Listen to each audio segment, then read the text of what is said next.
Ndinoda kuti nyika iziwe vanhu vangu inguva yedu hatingatadzi kubudirira Mwari ari parutivi pedu rambai muchirwa My hitters gon' don't die, the real hitters gon' shine and my people gon' rise 'cause we're born to win, I ain't saying but I'm saying Loyalty's my favorite characteristic of God, but finding it in him is hard. It's like trying to find God. You're the only one in your camp with cheese. You pay for everything they eat.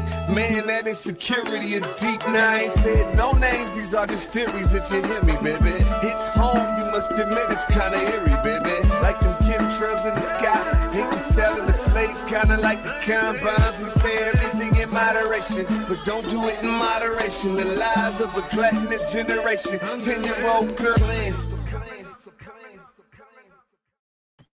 Grand Rising, everybody. Welcome to the Day with Trae. I'm your host, Trae Holiday, and it's a great time for y'all to be joining us at the top of the week. So, of course, I got to give you a great mental Monday. I'm so excited because today I have one guest, but he has multiple ventures happening. So I get to dive in deep today with Kenny Pleasant. He'll be joining us after we go through a couple of updates, but I'm really excited to have him here and hear all about NextHome Prolific and also the first 100% Black-owned dispensary opening right here in Washington State called Pleasanttrees. So we'll be talking to Kenny all about all that he has going on. But of course, I got to welcome you guys to the show. It's the top of the show, so it's a great time for you to tag and share this stream. Please tag and share the stream with folks that you feel could benefit from a daily dose of dopeness right here on the Day with Trae. Also, if you can't watch our TV shows here on Converge, don't worry. You guys could also listen to them anywhere you find your favorite podcast. You can find the Day with Trae there by searching Converge Media Network on over like 200 different platforms. Y'all, so don't worry. We got y'all. If you're in the car driving on your way to work or got that swing shift on the way home, don't trip. We got you guys covered so you guys can listen to any of our shows right here on Converge. This is really an exciting week because we have a couple of things going on, and I want to give a huge shout out right now to Seattle Opera. They are right now, tickets are on sale for Elixir of Love. This looks like it is opera's most winning comedy, and I'm excited because, of course, I got to get there. I got to be able to tell y'all about my experience, so I can't wait to see this show so I can share more about what's going on. And with our partnership there with Seattle Opera, we appreciate y'all for keeping us in the know about what's down there at McCall Hall. So thanks so much to our team over there. And we really appreciate bringing this opportunity to y'all. So again, I'm going to tell y'all from the operas that I have seen, they are phenomenal, top tier talent, always some greatness when it comes to the costumes. So, try something different if you're not an opera goer. And if you are, y'all probably already got your season tickets, but we want to make sure that right here on the Day with Trae, we're letting y'all know about those opportunities going down there at McCall Hall. Also, it's an exciting day because this is the season finale for Art of the Matter. Our girl T-Dub has been doing such a phenomenal show, and tonight at 6 p.m., she gets to dive in with Mama Dub, as we love to call her. So she'll be talking all about her experience in arts and culture, her experience growing up in the historically Black neighborhood of the Central District. So this is going to be a phenomenal way to end a phenomenal season. Shout out to UT Dub because honestly, every episode has been hitting. They have been fire. I know people have been reaching out saying how great they love it. It is such an amazing show. And T-Dub and the team have done an amazing job on this first season. So kudos to you, sis. Great job. And definitely tune in to Art of the Matter tonight at 6 p.m. right here on Converge. Well, that's it for my announcement. So I'm excited because you guys know I love to talk to people right here on this show. And the goal is for y'all to always hear something. So up next, we got our guy, Kenny Pleasant, in the building. He's going to be telling us about NextHome Prolific. And as I said, it's an exciting venture that he's also opening at the end of the month with Pleasanttrees. What's up, Kenny? Thanks for joining. Hey, thanks for having me. Absolutely. Well, when I spoke to you, you were telling me about so many different things, and you've had ties into the community for a long time. but you understood the need for you to start building a team when it comes to the brokerage. Just tell us how you got to that point where you said, I'm going to utilize real estate as one of my ways for, helping out community. Well, as I mentioned, I learned a lot from like the music business and different business models that I feel like a lot of us aren't taking advantage of with the exponential growth of technology and everything else. And in the real estate brokerage, I feel like we had 360 deals where the brokerage had too much leverage over us. And for me, I wanted to step out, create something where the model that I knew it should exist, where I can help with ownership, with investments, and not take all their money in their pocket, right? And so what I did for me is it was important to go and I believe it's Mother Teresa says, be the change you want to see. And as much as I didn't want to do this, step out and create a brokerage, I felt like the market needed it. So I created systems that provide a lot of value, much more than any other brokerage, whether it's Keller Williams or Compass, all these other brokerages that give you the prestige and they take your leverage away, right? Like signing a major deal to a company versus the independent route. So what I'm trying to do is say, look, you don't have to use this brokerage. It's a scam. Wake up. Let's look at new business models and figure out how we can change it instead of following the historic systems that usually have kept us enslaved and in bad situations, right? I feel like the real estate brokerage for Black people is the same thing. They don't really celebrate you. They accept you. And we're forced to acclimate to their culture, right? Which is middle-aged white woman culture in Seattle and Bellevue. So why are we so accustomed to following these traditions that we don't want to step out and create our own thing? And so when I say that I provided more value, I mean more value, more tools, less money, better access to investment, the information, across the board. I made sure that the offering that I finally put together was more than what they would expect. And when I say they, I mean our people. Mm-hmm. And now it's open for them to come. And if not learning and growing, and joining my brokerage, then let's talk about how to go and create your own. Mm. Doesn't have to be mine, but let's work on a collective identity and build generational wealth by using the same systems that other cultures have used, which is group economics. Well, this is really, I think, interesting. And it was interesting to me to hear you talk a bit about this because honestly, these are a lot of the models that I think built the first civilizations, was this collective understanding.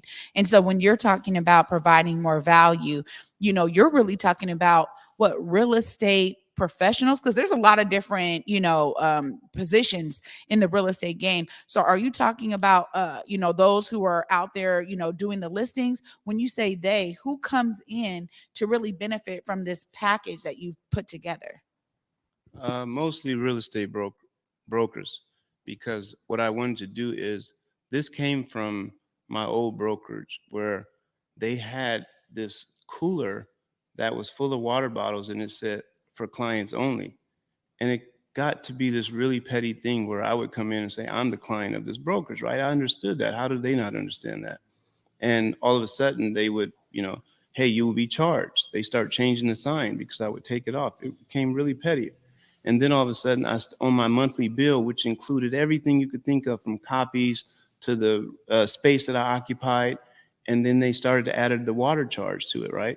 And so for me, I realized that in order for me to build the brokerage the right way, I need to understand that the brokers are the customers. So I can show them the systems and the way to service their client, which are the home buyers and sellers. But for me, I wanted to create a great experience for the brokers. And within that package, we have something called a client experience that will wow any client that they work with.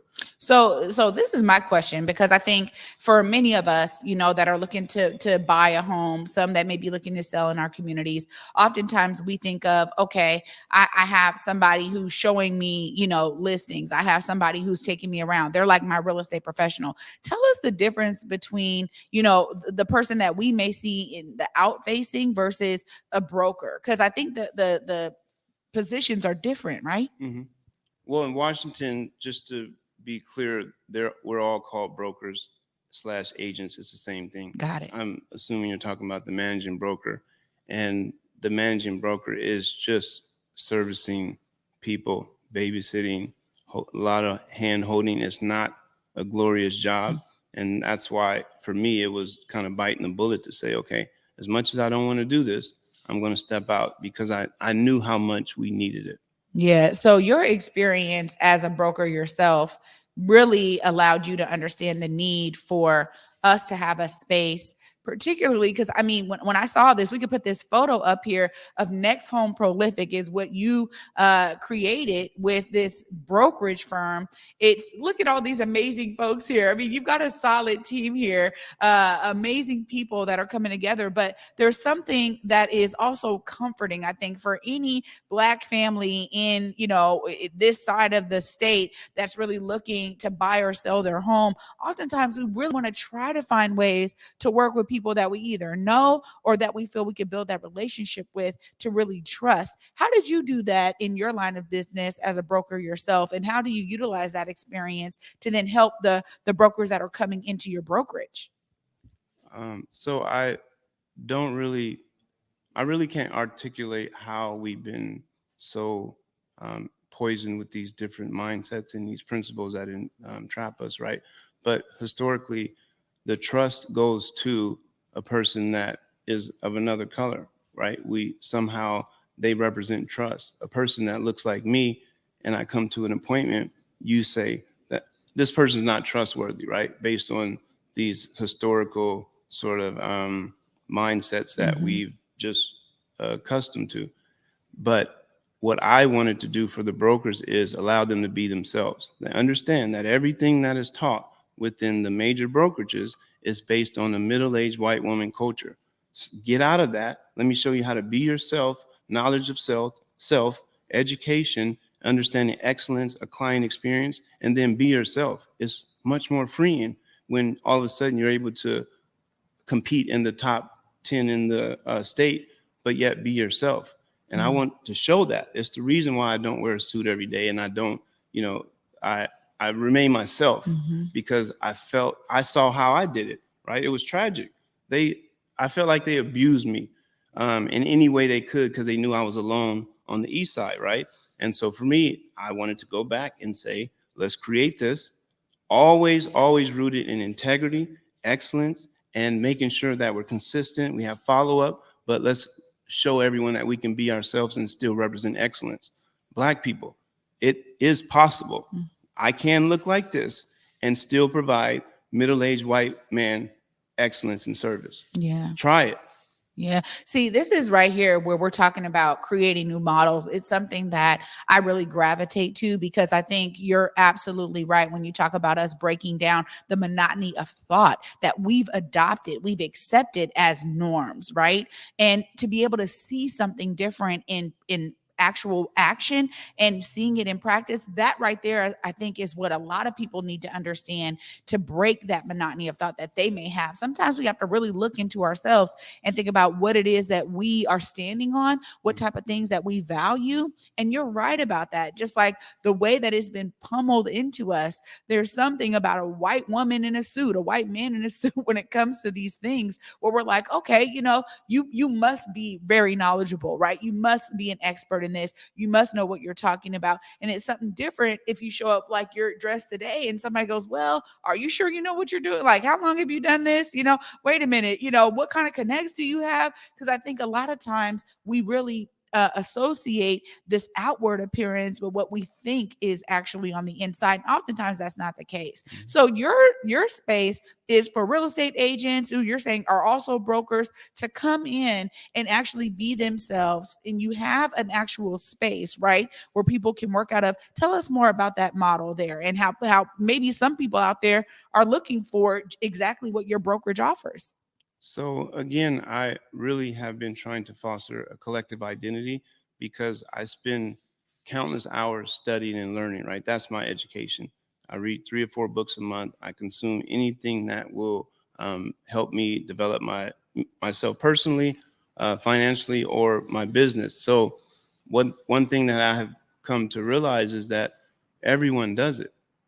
It's collective because you have the person on the forefront that says I'm the CEO, or say Kenny or whoever it is that looks to be a lone ranger, they're not.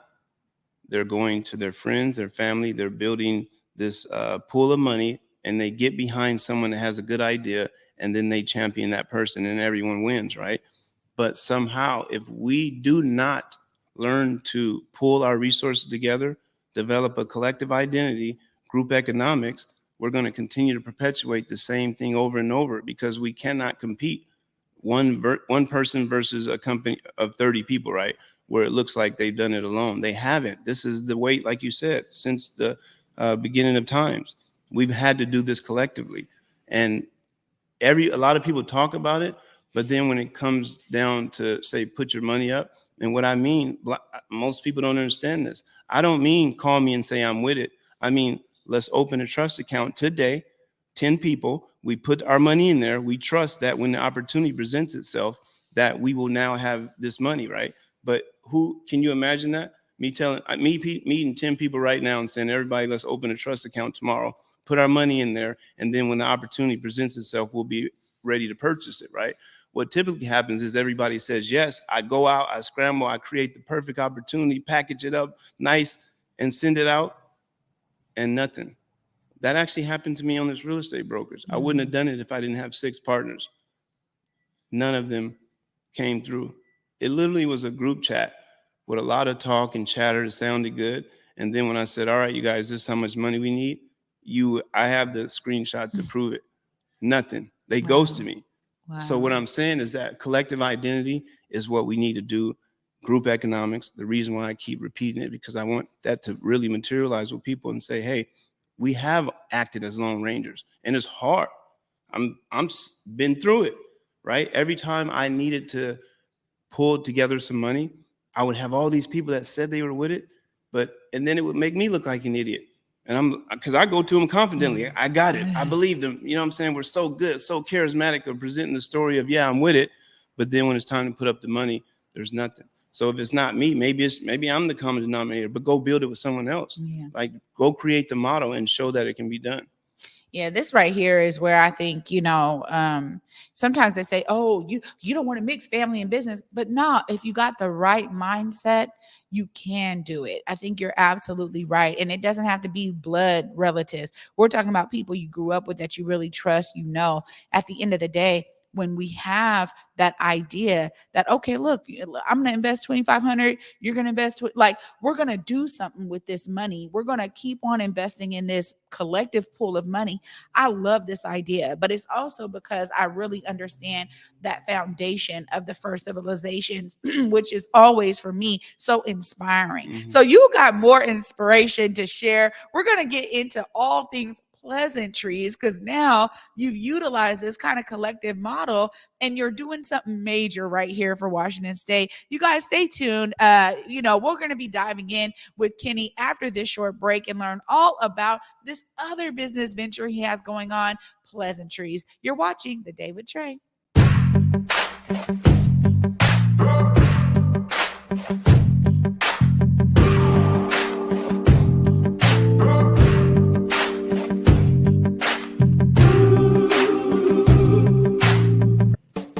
Hey there, it's Trae Holiday.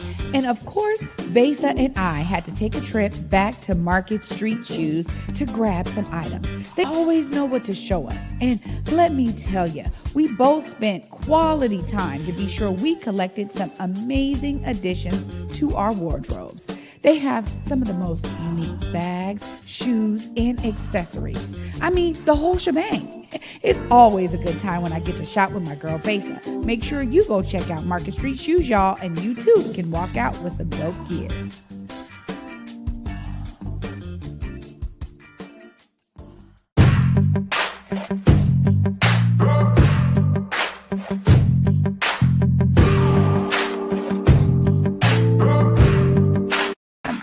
Okay, you guys, look, we're still over here talking about this because welcome back to the Day with Trae. Kenny Pleasant is my guest today, and we were just talking about collective economics, right? This is that idea of cooperative economics, everybody pulling into something. But Kenny, before we go into Pleasantrees, you were just sharing that actually there's opportunities right now. There may be some audience members out there listening, some guests who are like, wait a minute, how can I tap in? But you're saying there's something on the table, right?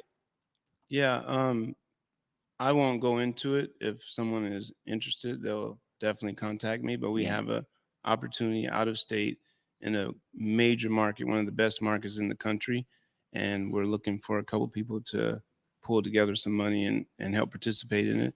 The work is done. We're not looking for any creative input or anything other than some money. Yeah. So I want to give you that opportunity too, because you can look right there and let folks know how they can connect with you if they're interested in some of the things you're describing or on in the brokerage.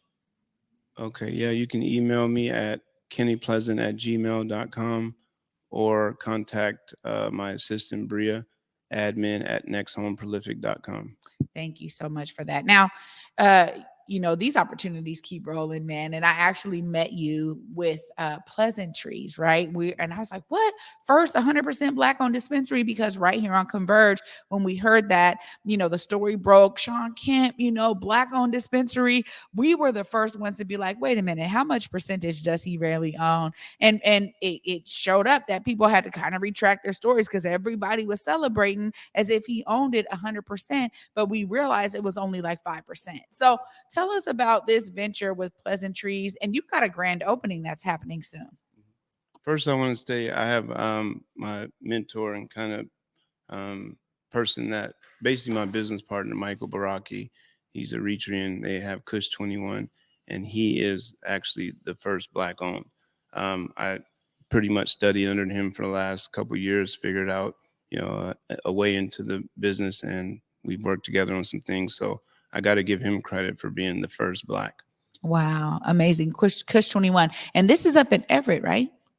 Kush 21 is in Burien. Oh, okay. Now, Pleasantrees is in Everett, yes. Oh, okay. On It's two Highway different ones. 99, yes.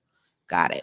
And so now, after working with him and working underneath him and his kind of tutelage, you learn some ways to enter the business. Now, this is the exciting part for me because on the community level, one of the things that have been really getting pushed for are equity licenses, right? How do we break folks into this business, right? We have a Black community that was the most impacted by the war on drugs, which did not work necessarily, right? It didn't stop drugs. However, we understood that it also incarcerated many of our people who were out there, dealing drugs, and even those who were taking drugs, right? The way that they criminalized drug use was insane, right? But Black community members are the ones that were the most impacted by this. And so in the community, we've been like, man, we need to break into this billion-dollar industry in cannabis. You actually went about it through a private route. Just tell us a bit about what that looks like so folks really understand there's another way to do this. So the mine was an acquisition of another store, and it was pretty difficult doing it by myself. And put simply, I don't want to crowd this with any other words except if we pull resources together, there are stores that we can buy. There are new emerging states that are opening up licensing. If we had the opportunity to pull resources together, because everyone else that is opening these stores that we're watching and saying it's no fair, look at what they're doing it by simply pulling their money together and inquiring these different licenses in different states, and other stores are for sale all the time. But where are the people that are willing to sacrifice? I heard once that everything we gain in life is a result of something we gave up. And a lot of us aren't willing to give up our luxuries, our lifestyles, our swag, the way we look, right? Our comfort in order for something greater. And I think it boils down to that. What are we willing to sacrifice so that we can participate and change the narrative instead of continuing to make documentaries about how Black people are put out of this? There's opportunities open right now. Yeah. See, this right here, I think for me is kind of an eye opener, I think for many people out there, because it's not as if Black people don't spend money on things. But when you begin to prioritize some investments, when you begin to understand there's ways to utilize the same income you have and to do something that's going to actually create an asset for you that will pay you back, right? Over time. That right there is something that has been happening over and over and over again. And even though our people may have created the models, right now we're not the main ones benefiting from them. Mhm. So you're really talking about something that is, again, ancient as old as time, and yet we're the ones still kind of left behind in regard to where we are today. Now, Pleasanttrees, I mean, what a dope name, by the way, right? Appreciate Kitty it. Pleasant with Pleasantttrees. I love the word play right there. But this is really exciting because you guys are opening at the end of the month, right? And you got a pretty major grand opening plan. Tell us all about that. So Saturday, July 30th, from 12 to 6, have a grand opening. Pleasanttrees on Everett. We have Jacquees that will be there. He'll be signing autographs. He also working on a product that he may be releasing at the store as well. We have food trucks, DJ, and the community. So I'm hoping that my people from Seattle come out. I know it's a long drive, but just come support if you would. Yeah. No, that's really dope. And what a way to do it in style too. It's like not just a grand opening. We're gonna have Jacquees in the building. We're gonna be, elevating the tone a bit here with the food trucks and the DJs. Of course, we gotta do it all, in our own way, right? In our own way. Well, you were talking about how this really takes a team. And I just want to give you time because I know that this has been a serious uphill lift for you and others that have been with you. Make sure we understand that piece, because sometimes people think, oh man, Kenny must have had $1 million to be able to do this stuff on his own. You're talking about it like, no, some people had to really also believe in you, and it was tough. And you're saying there's a need for us to really do this collective pulling of our money so we can do more of the things that you're showcasing you're doing today. But I just want you to be able to give folks that message, because that's what I do here on The Day with Trae. I really want them to hear that again from you before I let you go. Put simply, it don't feel as good as it looks. It was the hardest work I ever had to do. Maintaining the brokerage. We also have a co-working space. It's called Think and Grow Space. But deciding that if logically I would have said, you know what, that's a great opportunity in the next 3 to 6 months or whatever, this new out of state opportunity. But when the opportunity to buy the Pleasanttrees store presented itself, it couldn't have been the worst timing. It couldn't have been any worse, excuse me. And I know that, opportunity sometimes not only once. And so I sacrificed, pushed through everything, went through some, situational depression, same thing like everybody else. But I decided that I had to make it happen. And even right now, my will and my commitment to make sure it succeeds and represents us is taking everything I got. So again, everything we get in life is a result of something that we gave up, is sacrificing. Yeah. And that's what it takes ultimately. It definitely does. And I feel you on that. I realize even for me and for the lane that I'm in, there is always this kind of more personal sacrifice because life is work, right? There's not a lot of separation there. And there's something to be said about, me being a mother and, raising my kids to understand that. So I really appreciate that, man. If people are looking to connect with Pleasanttrees, to come out, make sure you look right there and let folks know how they can reach out to you on the Pleasanttrees side. Pleasanttrees, you can email us at manager@pleasanttrees.com. But of course, we want you to stop by. The address is 13224 Highway 99. Please come out before the grand opening. We're open right now. You'll find it under Local Roots is the previous name. But please come out Saturday between 12 and 6 to celebrate the grand opening party. Amazing. Kenny, thank you so much for coming on today. We had a great conversation last week, and absolutely. I'm like, man, I need to do what I can. So I really appreciate you coming on today and sharing your story. So inspiring for so many people. Thank you for what you're doing. I know it takes a toll on you personally, and I feel you on that, but absolutely, it looks like you are staying in your lane and building lanes for others to join you. So thank you for that inspiration. Thank you for having me. I appreciate you. Absolutely. You guys, what a great show today. Always so amazing to be inspired by our guests that come on. Of course, you guys got a couple of opportunities, because if you are a real estate broker out there and you're looking for a space that's going to represent you more, I'm telling you, it looks like NextHome Prolific may be a great opportunity for you. And if you are one who partakes or you want to just support a Black-owned dispensary, make sure y'all come out to Pleasanttrees. He gave you the address there right on Highway 99 in Everett. And it looks like this Saturday, you'll have an opportunity to maybe get an autograph from Jacquees, get some great food from some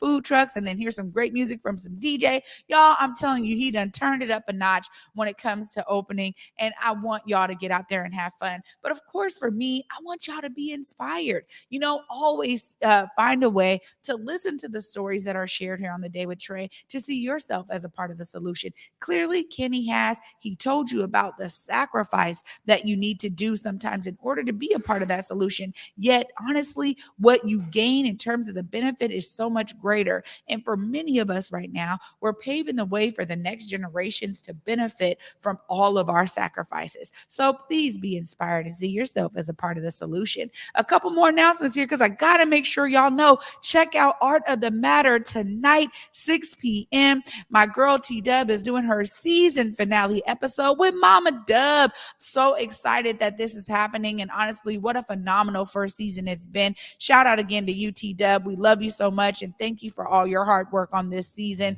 I got to also give a good shout out to Mama Dub, because she's always there for me too. Appreciate you so much for being one of our top supporters here at Converge and for all of our shows. We know we love you. We see you in our comments. We thank you so much for participating in our shows right here. I want to give another shout out to all of you for making our shows what they are. We could sit here and do amazing shows in the studio all day, but if we don't have y'all watching and y'all sharing and y'all pouring your love into it, it would almost feel like, man, what are we doing it for? So I just thank you guys so much for that. And I'm really excited because tomorrow I get to sit down with one of Converge Media's photographers. Jordan is going to be in the building. He has a phenomenal story to share with us. I thought he just took photos, but he has a great exhibit that's going on right now. You guys, I'm so excited to dive in with him tomorrow. So make sure you guys tune in. And until tomorrow at 11 a.m., peace.